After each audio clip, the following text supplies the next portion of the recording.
Welcome back. Here's what's coming up on 90 Day Fiancé Unfiltered. Jasmine finally drops the baby bomb on Gino, while another happily ever after couple's shocking pregnancy is also revealed. Plus, you will not believe which Hunt for Love single Jeniffer was spotted getting close with just days ago. And Tim's other ex had her new man put a ring on it. I have breaking news, cast updates, and recaps from this week's new episodes of Happily Ever After and The Other Way straight ahead. Come on.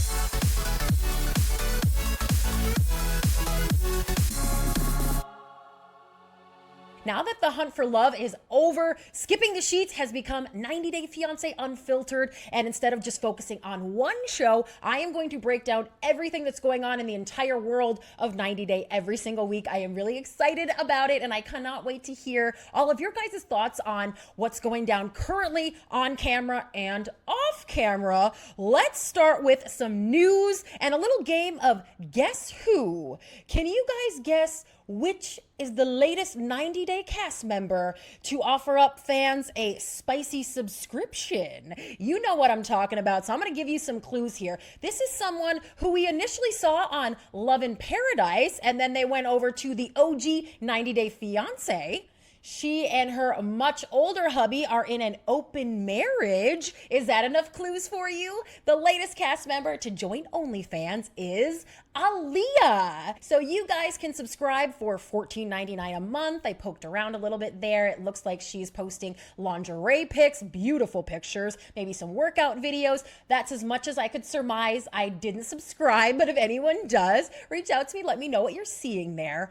However, even though a lot of 90 Day fans have forayed into this kind of spicy subscription, there is a twist here on this story with Aaliya. So at the same time as she is foraying into this new career, she also admitted on Instagram this week that she has been struggling all year. She says she's an emotional person, but in the last year being on hormone therapy, being in a new country, learning a new language, being so far from her family, she says some days are really tough. And she felt that it was important to share. There's a photo here of her crying. She says usually we just see all the perfection on social media, and she does not want to pretend. So what I think is really important to discuss here is that while there is no judgment about people doing, spicy kind of pictures and videos and that sort of thing, there are a lot of people who do that, who say it's important to set your boundaries. How far are you going to go right from the beginning? And a lot of them are also very honest that their boundaries change. So my concern here is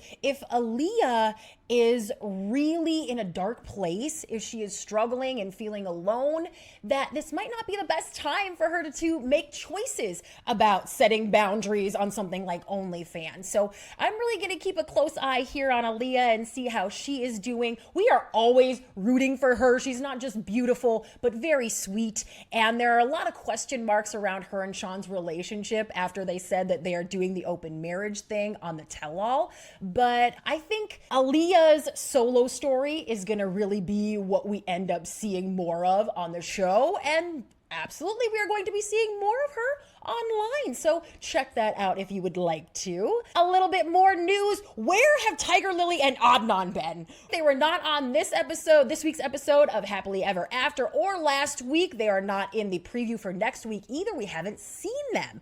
Well, TLC wants us to know they are doing great. They posted on their Instagram a video of Adnan and Tigerlily with their now 1-year-old Zeyn. So even though we just saw him entering the world on the show, he celebrated his 1-year birthday, and Adnan and Tigerlily sat down, talked to the cameras a little bit. Couple interesting things here. We have all been wondering whether Tigerlily would become Muslim, and she is dressed very much like a Muslim woman here in this video, and I think there's going to be a lot of conversation about that. So they've been pretty good about not sharing online, not breaking that NDA, but we could definitely surmise from the way that she is dressed here that Tigerlily is following the Muslim faith in some way, shape, or form. And also, look how happy Adnan looks and kind of chill and calm, right? I have been super hard on him for being very immature. Who thinks that it's cool to drive fast with your pregnant wife in the car?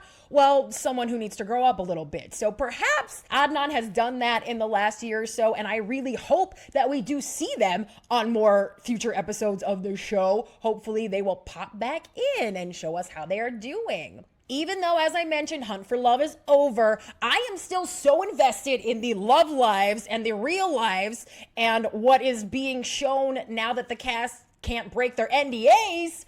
I want to know what's really going on. So check this out.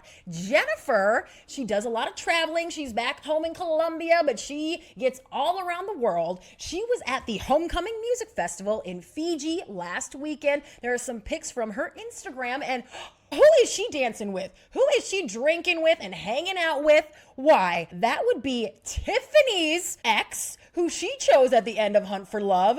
Rocky was there hanging out with Jeniffer. They are dancing and really seem to be enjoying themselves here. So was this a coincidence? This is one of the biggest musical festivals in the entire world. Or are they talking, hanging out, being friends, maintaining a relationship? We never saw a lot of interaction between the two of them, so it is just really odd that they would be hanging out together when there was probably tens of thousands of people there that she could have been drinking and dancing with. So I'm gonna keep my eye on that one for you. Meanwhile, the people who always let us know what's going on in their relationship and their estranged marriage, Sophie and Rob. So you may have heard this, but I want to lend a little bit of perspective. Sophie is claiming that she was scheduled to appear on the Hunt for Love tell-all. Here's what she had to say. I was meant to come on stage at the tell-all, which is why they kept asking about me and who I'm dating. Remember, there was that whole segment about her and Pedro.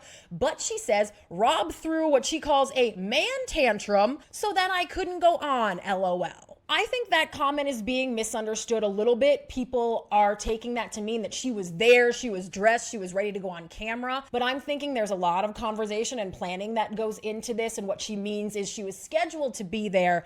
And then clearly when production talked to Rob about it, he was like, yeah, no, thank you.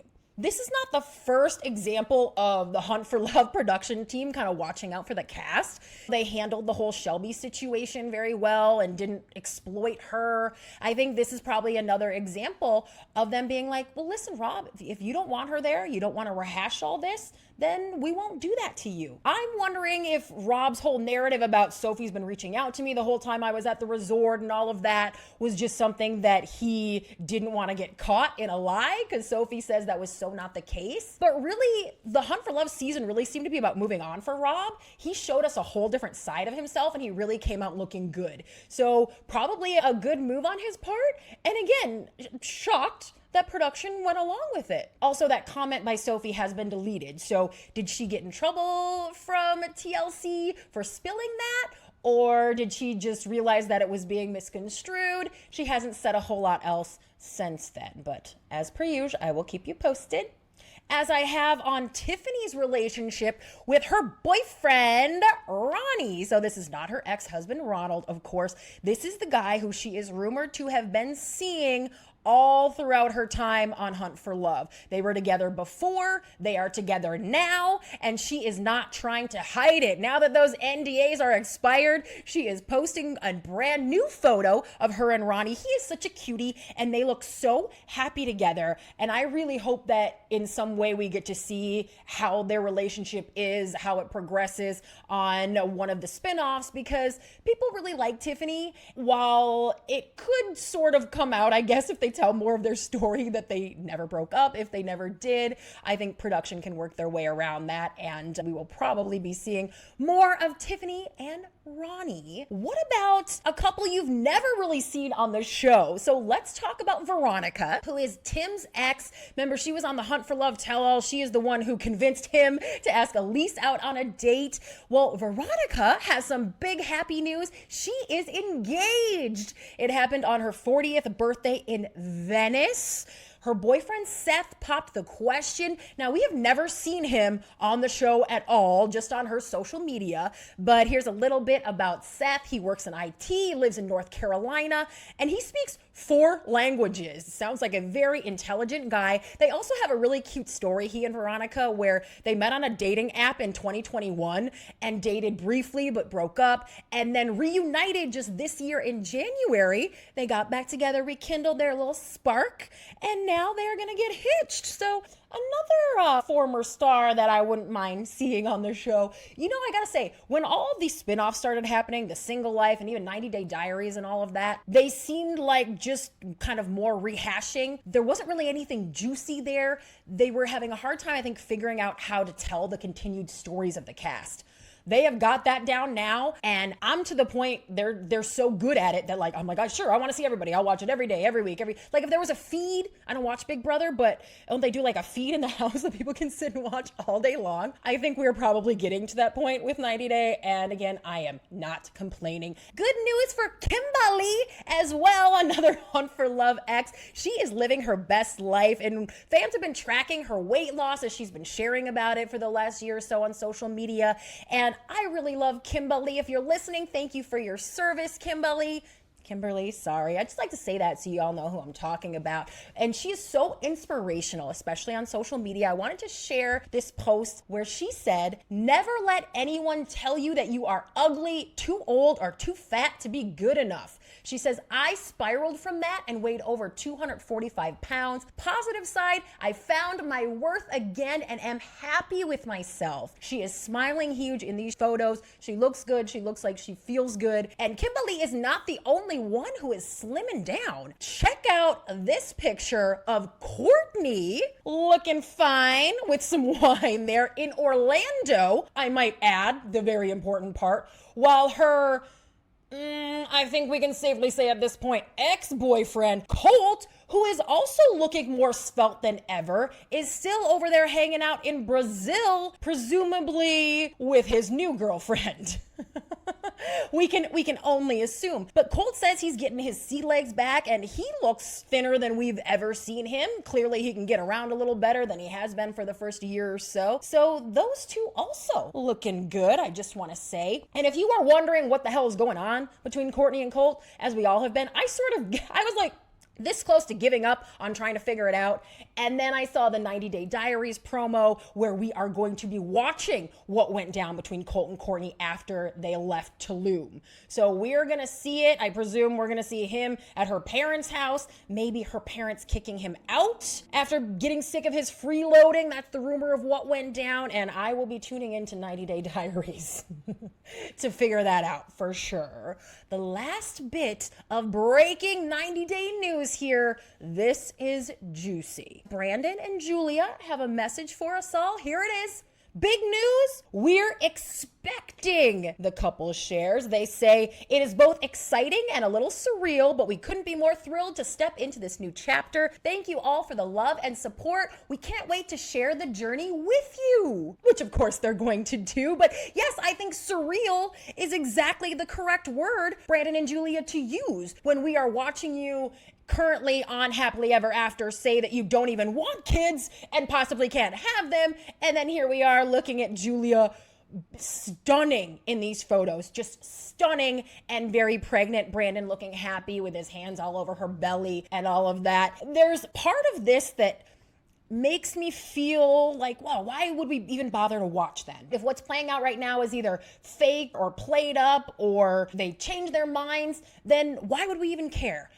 But there's another part of me that's like, oh my gosh, now I have to know. How did they get from Julia saying she didn't even want to have kids to this now? So I guess we are going to have to tune in, stay tuned, and find out. And on that note, let's jump into this week's Happily Ever After recap. This is the episode that aired a couple days ago, Sunday night. And of course, the big news for this new season of Happily Ever After was that for the first time ever, we were going to see the couples interact with each other. not just all their individual storylines, but we were going to see Loren and Alexei, Elizabeth and Andrei, and Yara and Jovi hanging out together. I was curious how that would go. It's not really working for me. I was wondering why they would even cast these three couples who are seemingly very performative and a little boring, to be honest. Well, now we know it's because they are willing to ruin their real life friendships,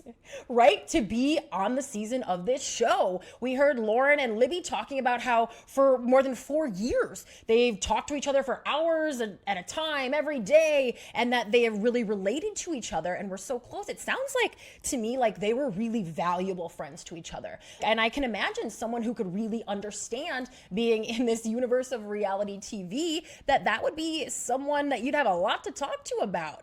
So the fact that they are kind of blowing this up seems like a lot of it's getting blown out of proportion, right? I'm not loving it entirely. I was shocked that Elizabeth and Andrei seemed to be giving us some actual real drama this season.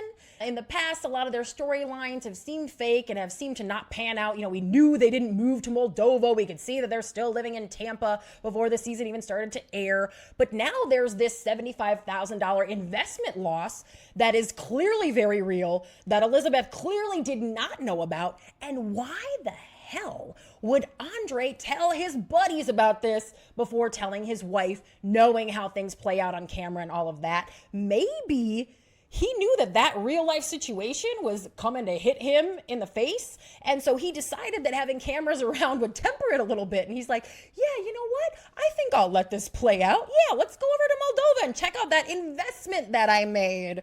Well, anyway, I'm just saying, I'm shocked that Libby and Andrei are giving us something real, but I do not need to see them all hang out together. Yara and Jovi's storyline of the whole moving thing, also boring. I just want to say, side note, that dog was clearly not adopted. Please adopt, don't shop. We're going to talk a little bit more about fur babies when we get to Greta here in a minute. But let's not forget, Yara wanted to move to Miami, and she needs Miami for her image. Yara is trying to, currently, the latest thing is sell a course on how to become a millionaire, a business boss woman like she is. And she needs the beach shot, her standing there in a pretty outfit with the palm trees next to her Lamborghini, all of that. She needs that for her work, for what she does.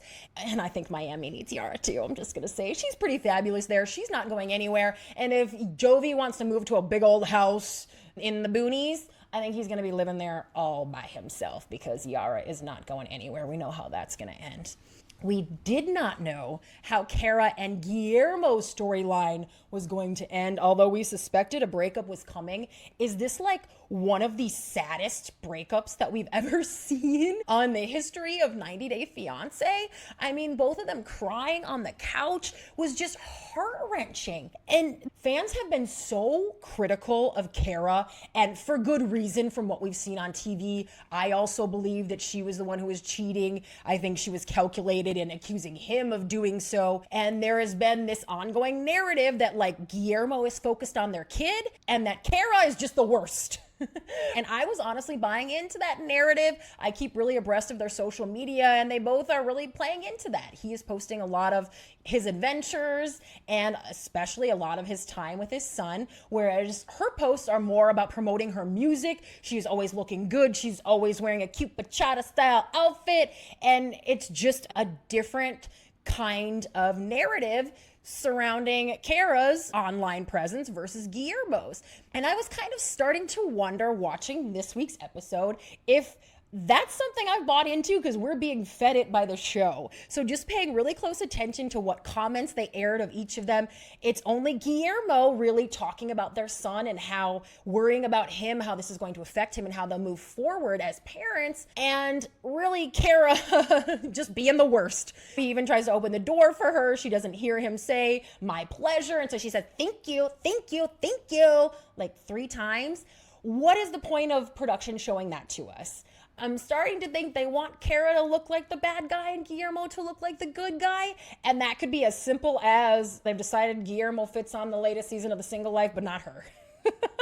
Or it's fan reaction that fans aren't loving her, so why not just railroad her? I'm not sure, but I was really feeling a lot of empathy for both of them watching the breakup finally go down here on the couch. And I bet that their journey moving forward is going to be really relatable, especially for anyone who is co-parenting.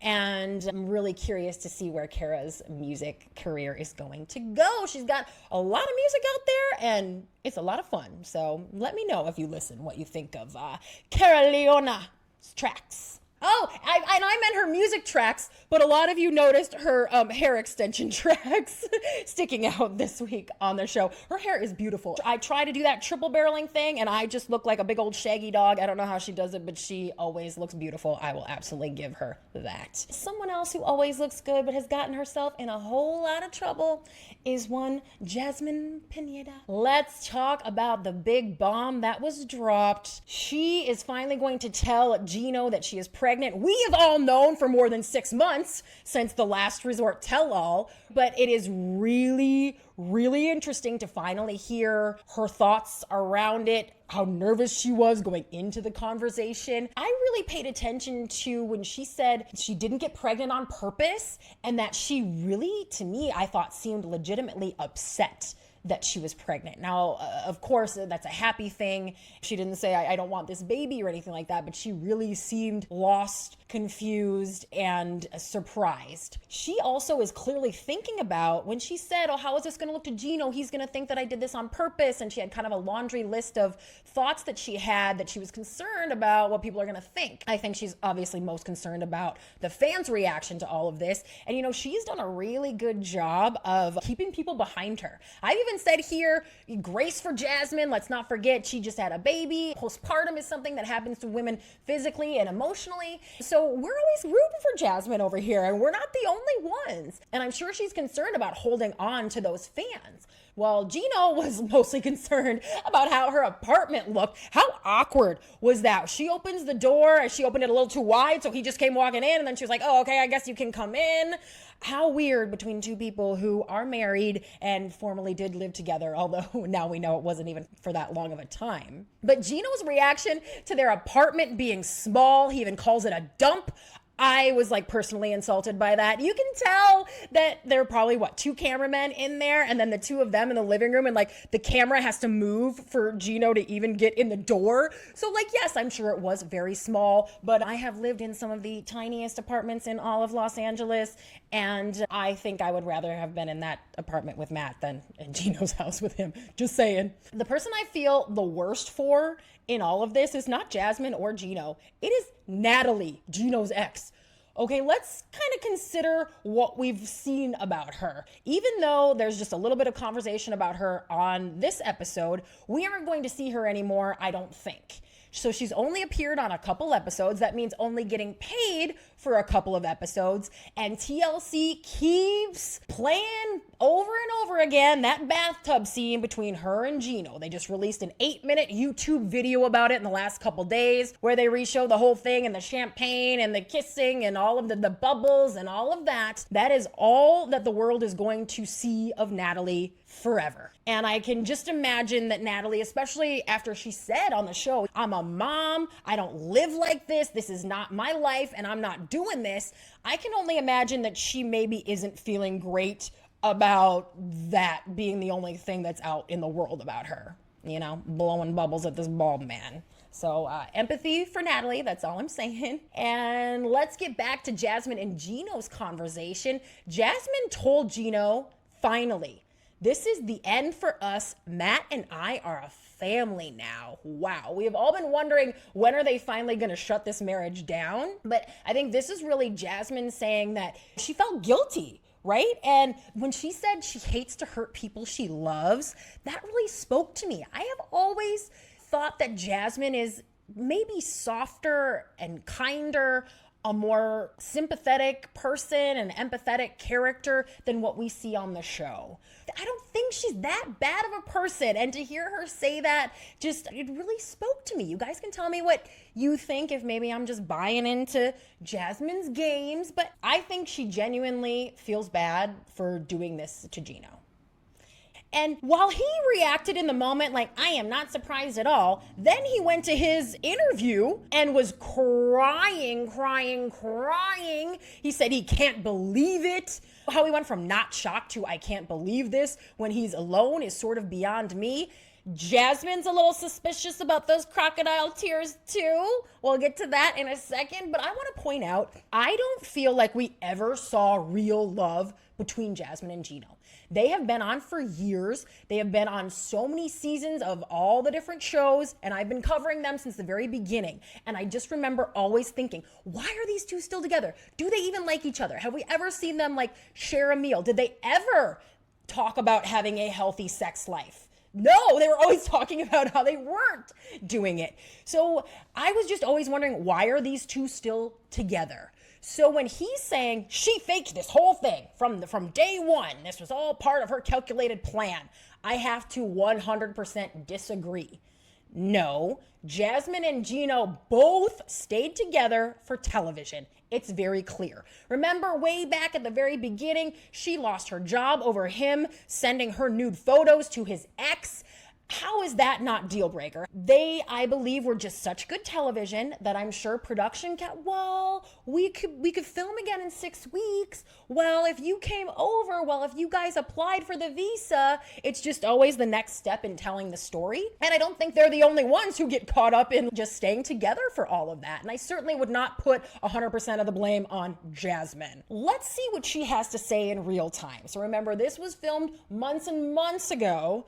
And so she explained herself on Instagram after this week's episode, and she wanted us to know, even when people don't understand, moving forward isn't easy when your heart is still tied to someone you loved. Grieving a relationship leaves wounds that make it hard to open up, even to someone who has fought so hard for your love, teary eyes emoji. Someone who shares a child with you. Now she's talking about Matt, but she explains, I'm taking all the time in the world to figure it out. Some days the pain feels unbearable and you wonder if your heart will ever stop breaking or if you'll ever truly love again. So that's how she's feeling in moving on from Gino to Matt, and she has been very hard to read, and she's trying to keep us guessing whether her and Matt are still together or not. Every other day she posts either they're broken up or they're still together, thanking him or telling him to come get his mail. But that's just her being a good reality star to keep us guessing and following her NDA, and I can appreciate that. But here on IG, she is really pouring out her heart and saying, this really was difficult for me.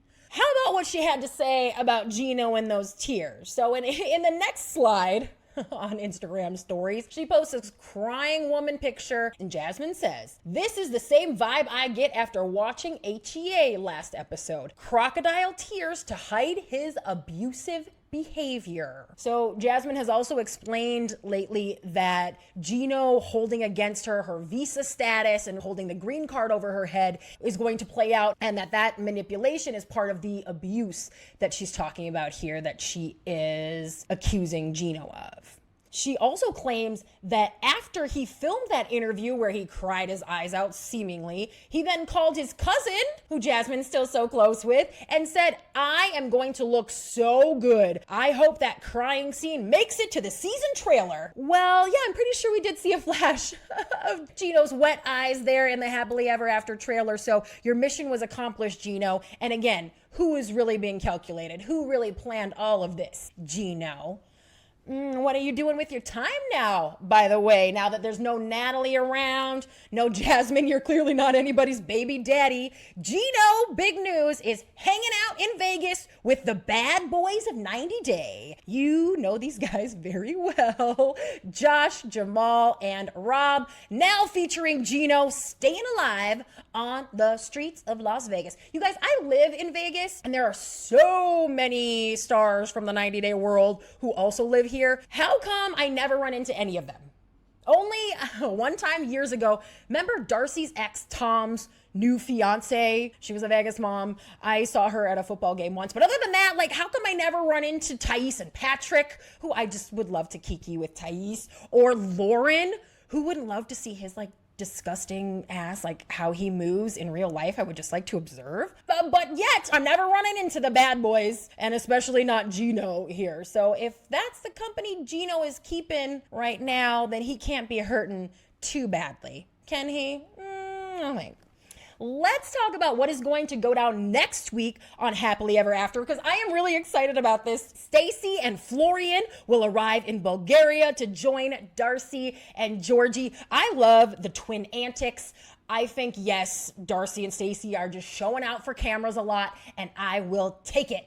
They are so much fun together. And also we need kind of an update on how Stacey and Florian are doing after the last resort, right? So we are going to get that. Plus, Loren will confront Yara for telling Libby what she said or didn't say about Andrei. Snooze. And then they're all going to go on a trip together to Lake Placid, because that's what we do when we're having a fight with our friends. Is this the Real Housewives now? That's what they do. Also, Lake Placid, it's cold, so I'm guessing just a lot of like super fun outfits from Yara. So I guess that's something to look forward to. Also, Julia's parents are still visiting them in America, and they are going to be very candid with the couple about their relationship being in trouble. Well, they've been selling us that narrative for how many years, and clearly they are fine. But we will have to watch it all play out. And Jasmine reveals her baby bump on the beach. She's looking good, and she also explains that her family does not know that she isn't with Gino or that she's pregnant. This is when she is really going to pour her heart out about the shame that she's feeling. Whew, more heavy stuff next week on Happily Ever After. How about the brand new season of The Other Way? Are you guys enjoying the new couples? Did you want to see the old ones again?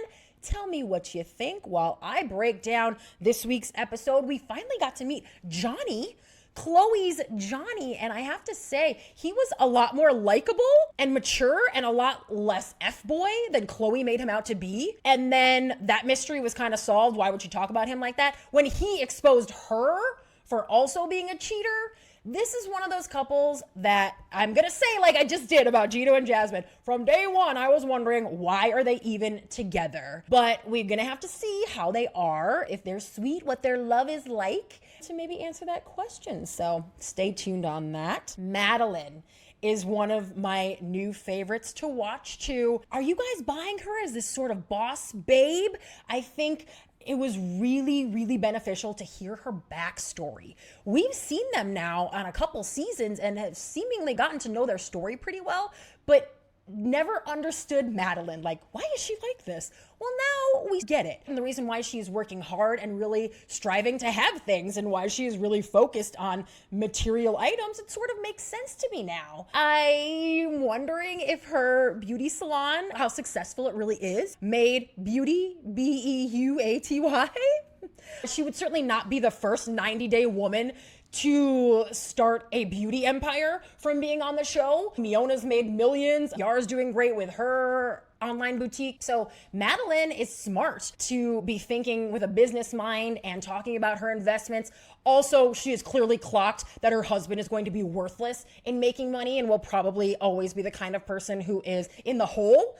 So I think she's really smart to get this investment apartment property. And I was like, really? She really have the money? Is she really buying this? So we have to pay attention and see how it all plays out. But what about this? The thing we didn't see play out that I think would have been so freaking dramatic and interesting was Luke's friend telling this story about how Madeleine ruined his marriage. This was the guy who kind of outed Madeleine to Luke and like, oh, this is what she's doing. She had some people over and she was naked in the bed with this guy. It's that guy. So apparently Madeleine, in retaliation, told this guy's wife that he was cheating, and eventually that couple got divorced. So Madeleine ruined Luke's friend's marriage with lies. And it sounds like that couple also had like a 90-day thing going on, and one of them's American and one of them is foreign also. So why weren't cameras following all of that? Why didn't we see all that played out? I would have liked to see all that go down and meet Luke's friend's wife and hear her side of the story.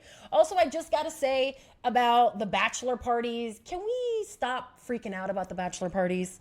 Ladies, remember Jasmine too, like almost broke up with Gino and almost canceled the wedding over him having a bachelor party? I want to remind you guys the cameras are there.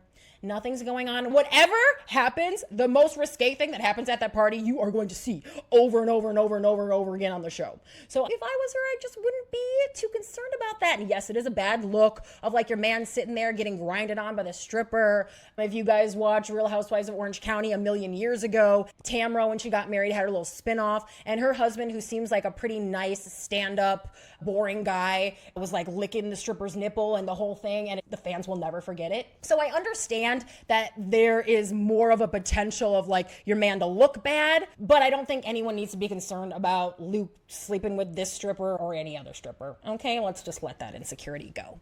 A brand new couple that we got to know this week was Greta, and I didn't really pay much attention to her fiance. I think his name is Matthew, because I was all about Greta when she was explaining that she is vegan and about her values, and she seemed so in love with her cat.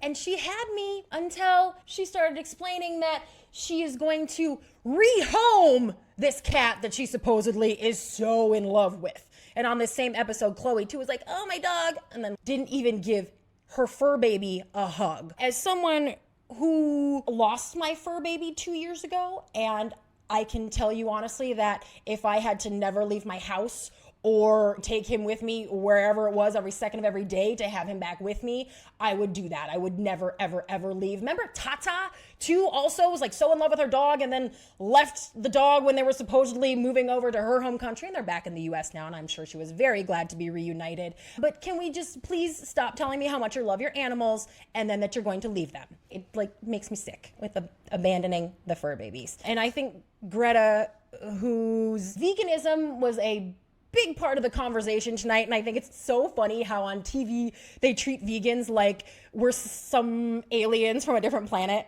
Right? It's like, how do they eat? And they all can't be around meat. It's so funny. It hasn't changed since Phoebe on Friends 100 years ago. People just don't understand, and that's okay. I get that. I also was surprised to hear that Greta's been vegan for so long, because it's something where you just have to live in the world. You want to go to restaurants. You want to live with other people who maybe eat meat, and you just kind of have to deal with it. So my jury is out on Greta so far, and I'm curious what you guys all think about Greta and Matthew. Well, I know that you're always rooting for Jenny, and there's been something that the fans have noticed in watching the last few episodes. Now that we're seeing Sumit and Jenny on our screens again, there's been some speculation about Jenny's health. So we did see this week Sumit really grabbing her and pulling her up to get her out of bed. Fans have noticed that when she speaks a little bit differently. She even herself has talked a lot about she's 68 and she doesn't want to go back to work. It sort of seems like maybe she doesn't have the physicality to be able to work, and she's 68 years old. She's already retired. She's got her pension. She shouldn't have to anyway. But I think we're going to be watching closely to see Jenny's condition as the season plays out. And she's got this idiot husband to deal with. I'm sorry, I don't want to call anyone an idiot. That's rude. Sumit has idiot tendencies. He just does not seem to understand that the future is going to happen and that there are consequences. Stuff like, I'm just going to stay in this relationship with Jenny and then tell my parents I'll marry this other person and then get married and then still be with Jenny. Like, he just never, ever seems to do the right thing or to know what the right thing is to do. And obviously, renting this cafe space that is so never even going to work for a cafe is just another bad choice by Sumit. Also, clearly, their family is just on board with their relationship now because the family thinks that Jenny and Sumit are going to make them rich and famous, right? They're on another new season where the whole family's being featured. They're getting paid, so they clearly now have the money to start this cafe that the brother thinks is going to be so hot that he's quit his job for. It's obvious why mama-in-law is now on board, and that's because she is looking at what she can get out of this. Now her friends maybe aren't going to be so focused on the fact that her son has a wife that's almost twice his age. Now her friends are going to be like, oh, we saw you on TV, girl. Oh, you guys got that cafe? Yeah, we know what her priorities are, and also she's trying to make the other daughter-in-law feel bad. So how long will Jenny's mother-in-law keep Jenny in her good graces? We will find out. I think the couple that is most talked about, though, from the other way is Manon and Anthony. I have to know, what is the real story on this move? They're losing money to do it, so much money. His sister made a great point that this is just a band-aid. They aren't talking about how they're going to fix things or work things out. They're just moving to see if that helps their relationship. Former cast members on the show do admit that sometimes they were talking to production for a year or two or more before they ever made it onto the show. And I am suspicious that Manon and Anthony were like on production's radar probably for a long while, and when they finally had a season that they would fit into or were finally ready to film them, maybe Manon and Anthony were splitting up. And production said, well, if you're gonna stay together, then we film you and you could be on the show. And actually, we have another season of The Other Way coming up. And so if you guys had a trip to France planned, maybe an extended trip that we could play off as that you're trying to move there, I don't, again, see a reason why they are working it out and continuing together. We don't know them very well, so hopefully we will see them work things out in France. Fans have been really critical of Manon for lots of reasons, but I wanted to explain her whole thing about leaving LA being a failure. That is so legit. She's gonna cry about it next week. She was already talking about it this week on the show, and I was the same way. Growing up, I didn't want anything else but to live and work in Los Angeles for the rest of my life. I moved there when I was 22 years old for an internship at True Hollywood Story, where I eventually got a job and stayed forever, lived right in the middle of Hollywood, and always said, I am never leaving here. Just like everybody else, you know, you work hard to get there, and it is difficult to survive in a city like Los Angeles. So there's a pride there, and there is kind of a collective attitude amongst everybody that leaving LA is giving up or failing. So when Manon is expressing that, I can so relate. I felt the same way a few years ago when we moved here to Las Vegas, which I did because it was going to be better than LA, and I knew that. As much as that hurt, I hope that Manon gets to the same place as well. And just like I go visit LA all the time, and it's still there, and it's still fabulous, and it's still my favorite city in the whole wide world, Manon has also been back to LA, specifically around the time a couple weeks ago when the show premiered. She was hanging out with her friends. She's doing a really good job of following that NDA and not cluing us into if her and Anthony are still together, if they do live in France and she was maybe just visiting here, or if they've returned to the US, and we will see it all play out. However, the fans do have one request. Manon and Anthony, if you are watching, people would like you to stop fighting in front of your son. So I try not to judge parents because I'm not one, but I just will relay that from the fans. What is gonna go down next week on The Other Way? This sounds good. Johny and Chloe are reunited in Aruba. It looks kind of tense. She's really going to show her ass at some point, I suspect, and we'll see how that goes. Jenny puts Sumit's friend in his place about his business. Part of what we love about Jenny is that she is this American woman in a place where women don't speak out much, and she has no problem doing that. So I'm curious to see what Sumit's friend's reaction is going to be to that. We know what Greta's reaction will be to seeing her new meat fridge. Girl, you just gotta get over it. Also, produce doesn't need to be in the fridge. That's gonna be hard to watch. Luke heads to the airport as his dad encourages him to really put his foot down with Madeleine. So I'm concerned that his dad is really gonna gas Luke up. And so Luke's getting on this plane, and maybe when he lands, he's gonna be like, yeah, I'm here to put Madeleine in her place and put my foot down. And I just really don't think that she will react very positively to that. So we shall see. And then Manon and Anthony, as I mentioned, will land in France, and she breaks down about leaving America. A lot of tears on these new seasons, and man, just a lot of drama. It is not gonna stop anytime soon. So please be sure that you are subscribed to 90 Day Fiancé Unfiltered. If you watch on YouTube, that's where you get all the receipts, all the posts I talked about today, pictures and videos. I always show them to you if you are watching. You can also listen on Apple Podcasts, Spotify, or wherever you like to do that. I will be back next week. We usually do this Tuesdays, but I'm going to be back on the 24th on a Wednesday. Just since we're making some changes anyway, I thought I would try a Wednesday. TLC puts out some new videos on Tuesdays, and there'll be some news, some cast reactions that I can maybe cover. So we're going to try that next week. We'll see how it goes. And as usual, I always want to hear from you guys. When and where do you watch 90 Day Fiancé Unfiltered? And what are you thinking about the current seasons? I would love to know. You can also, if you want more cast updates, poke around on my YouTube channel there. I just posted a new one about the brand new season of Sister Wives, explaining all the off-camera drama that's going on there. And if you did not watch Hunt for Love, or if you're still catching up on it, do not miss my recaps. It's all the episodes of Skipping the Sheets before this. There was so much that added context that happened on Between the Sheets, which is really what I was recapping there, that adds so much context to the rest of the show, and you just really do not watch Hunt for Love without watching my recap. So thank you guys so much for joining me. And if you ever have some tidbits, if you see a post on social media, that a quick post and delete that I may have missed, or some news, or you have questions, something you are dying to know, you can reach out to me anytime at Christy Reports. I love to hear from you, and I just love that you have joined me this week. I hope to see you back next week, and have a great one. Thank you. Bye-bye.